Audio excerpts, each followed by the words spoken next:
Olè, olè, olè, vado? Ce la faccio.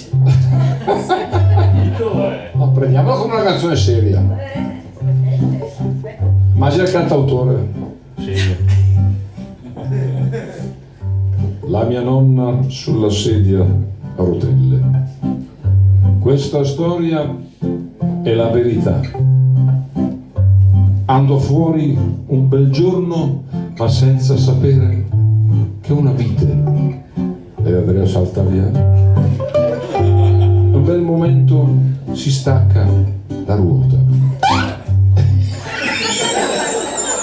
Scusa. Serio? No, dai. Vabbè. Porta Partita via. dal momento si stacca la ruota. E su 3 ruote nel prato finì. Si diresse in discesa fino in fondo al burrone di quel paesino, lontano da qui. Olè, olè, olè, olè.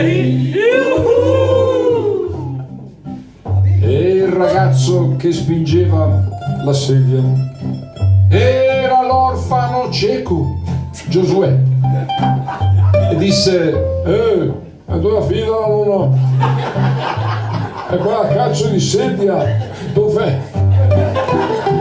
E di corsa andò in cerca di entrambi, ma la vista of course lo tradì e finì la sua corsa in fondo al burrone di quel paesino, lontano da qui. Olè, olè, olè, olè.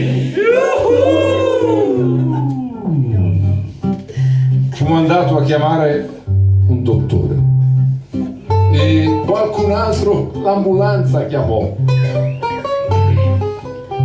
e la gente che viveva nelle case d'intorno si raccolsero e tutti dicevano: però il dottore e l'ambulanza arrivarono, sì, ma di corsa, uno di là e uno di lì. Si centrarono in pieno e poi giù da burrone di quel paesino, lontano da qui. Olè, olè, olè, olè. Abbiamo finito, eh? Ma primo atto ancora. C'è ancora una strofa. Anzi, un minore questo, che è più triste.